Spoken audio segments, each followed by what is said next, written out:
আলহামদুলিল্লাহ ভাই, আলহামদুলিল্লাহ, আলহামদুলিল্লাহ, আলহামদুলিল্লাহ, আলহামদুলিল্লাহ।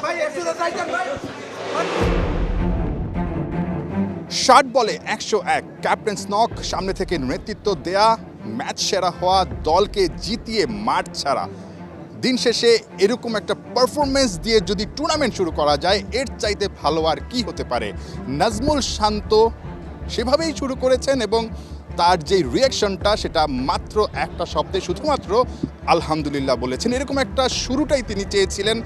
ঠিক তার যেই ইন্টেন্ট এবং ইম্প্যাক্ট, এটা নিয়ে অনেক সময় কথা হয়, তার ব্যাটিং অ্যাপ্রোচটা নিয়ে কথা হয় যে নাজমুল শান্ত কি আসলে টি-20 বান্ধব ব্যাটিং করতে পারেন। আজকের ম্যাচটা যদি দেখেন, সেখানে তিনি 60 বলে 101 রান করেছেন।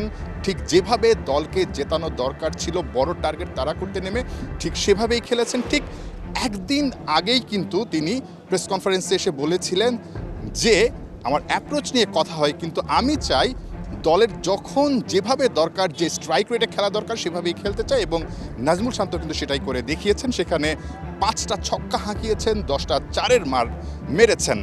অ্যাপ্রোচের কথা বললেন, হ্যাঁ এটা নিয়ে অবশ্যই কাজ করা হয়েছে।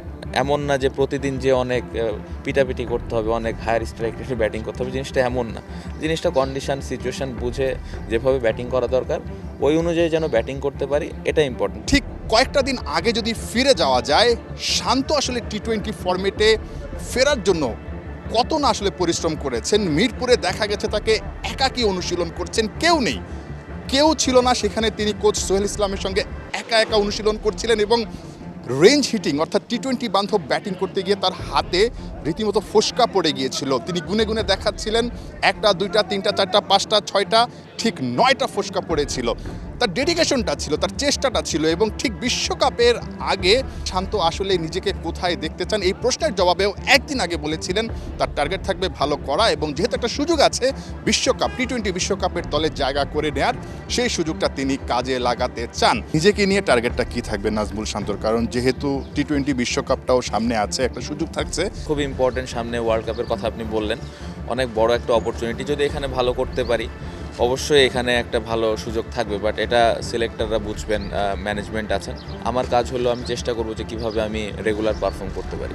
রাজশাহীর বাসটা চলে যাচ্ছে এবং রাজশাহীর বাসে করেই শান্ত চলে যাচ্ছেন টিম হোটেলে। তবে ফিরে আসবেন আরও শক্তিশালী হয়ে, সেই আশাটাই হয়তোবা তিনি করছেন এবং সেই টার্গেটটা নিয়েই তিনি এবারের সিজনটা শুরু করেছেন দুর্দান্তভাবে। মুশফিক তাকে দুর্দান্তভাবে সাপোর্ট দিয়েছেন এবং শান্ত নিঃসন্দেহে চাইবেন তার নামের পাশে যে আসলে একটা ট্যাগ লেগে যাওয়া, যে তিনি টি-20 বান্ধব ক্রিকেটার না, সেটা নিঃসন্দেহে তিনি মুছে ফেলতে চাইবেন এই সিজনে। এর আগেও তিনি টুর্নামেন্ট সেরা হয়েছেন, হাইয়েস্ট রান স্কোরার হয়েছেন, কিন্তু ওই যে অ্যাপ্রোচ নিয়ে অনেক বেশি কথা হয়েছে। বাট এবার তিনি অন্তত সেটা মুছে ফেলতে চান, যার শুরুটা করেছেন সিলেটের বিপক্ষে ম্যাচ দিয়ে।